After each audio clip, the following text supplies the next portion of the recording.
Hey everyone, this is Kelli Calabrese here with your intentionally fabulous tip of the day. And today's tip is do not live in the past. Oh my goodness, this is so detrimental. It will eat you alive. And I want to share something that happened to me literally just today, where I was taking the past into the present and it cost me. And it had to do with technology. My computer, my Mac, was running slow, so I decided to get a new one because I do like to do things quickly. So last night, I set up the new machine and I set up the transfer, and what did I do? I took all of the old data from the old machine and I put it on the new machine. It took 12 hours to transfer. So I got up this morning all excited to get on the new Mac and be moving quickly, and what happened? It was moving slow, so slow, because I took all the old stuff and moved it into the new, and it cost me. I have already spent about 8 hours on the phone with AppleCare trying to uninstall, reinstall, delete, fix, where this should have been such a simple process. So while I'm waiting to do all that, I was on the old machine and I started going through all these old files, and yes, there were some amazing files there. I have created some incredible PowerPoints, and it just reminded me of places that I spoke and companies I work with and people who I've collaborated with and ideas that I've had, and those were all great. There were some good things that happened. It was just such a blessing in my life. And then there was a bunch that weren't really fruitful. There was a bunch that cost me. There was a bunch that I, in all intent of all right, could have sued people for the way things went negatively. But as I was going through, whether it was good, bad, or indifferent, I was just going delete. What am I saving this for? Even if it was a great memory. In 2006, I hired Brian Tracy to be my personal coach in his advanced coaching and mentoring program. And back then, all those years ago, he said 80% of what we file, we will never look at again. So we're talking about almost 15 years ago now, where we don't even file real paper anymore, but we're filing things in our computers, and we're filing things in our brains. So most of what we store, we're not going to use. And I don't mean any dishonor or disrespect to someone's memory. In fact, I have family members today who gather every year on this day because my aunt passed away, and they gather to honor her life. I'm not taking that away from anyone, but let's just talk about what happens when we are living in the past. It will eat you alive.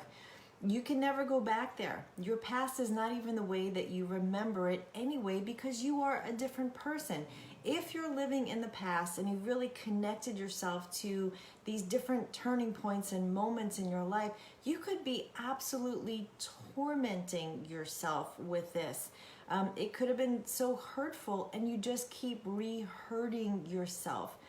Old doors stay open when you're in the old. So you might wind up staying in a similar job, in similar relationships, because that's what you are set up to do. That's where your thinking is, and that's where everything else stems from. You can't have a better present if you're focused in the past. It just is not possible. That is not how it works. You can't have a bright, incredible future if you're focused in the past. Life is too short. Honestly, the expectancy for us is 72 years. That is not a long time if you think about how old you already are, and I hope you live longer and healthier than that. But it's just too short to keep reopening the wounds. Why do we want to torture ourselves with old, painful wounds from the past? We need to replace it with something better, and we can't if we're always thinking in the past. The past does not equal the future. The past does not define us, and we can cleanse our memories. I don't have time to go into all of that now, but I'll just give you a couple of quick tips. One is, get it off your chest, one time, and be done with it. Whether you tell a confident, a close person to you, a family member, a counselor, someone you hire, a stranger. Get it out, get it off your chest. That will really help. It is very therapeutic.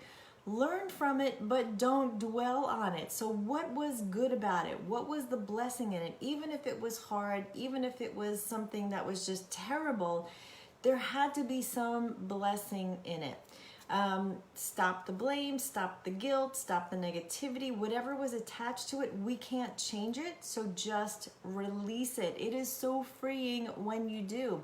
Focus on the present. This is the only place where we can actually be and control something about what your day is like. And honestly, we don't even want to be controlling. We want to be being, and be open to new memories, things that you don't even know are possible that are so amazing. So those are just a few things that I want to share with you today. I do a deep dive. In fact, I have a whole chapter on this called Renewing Your Mind in my program that's coming up. But even before that, I want to say that if you are a lady, yes, I'm talking to you, who's going through any stages of separation and divorce, or even if you've been divorced for a while but you still are traumatized, don't feel like you have healed, I would love to invite you to a free webinar that I'm doing on September 30th, or there's also one October 1st and 4th, so no excuses. Hopefully you can get to one of those. Invite your girlfriends. But I'm going to be covering the steps, the strategies that I use to, in my divorce, go from a place of shock to depression, sadness, grief, to not only health, but to intentionally fabulous. And I want to share all the things I discovered in my journey, even to becoming a divorce coach, with you to help you heal. I promise it's possible. Go to intentionallyfabulous.com, sign up for the free webinar. I've got 2 amazing bonus gifts if you stay till the end, and I would love to help you. It is my commitment. I am dedicating myself to helping all ladies be amazing and well, stop living in the past, start living in the present, and have an intentionally fabulous day.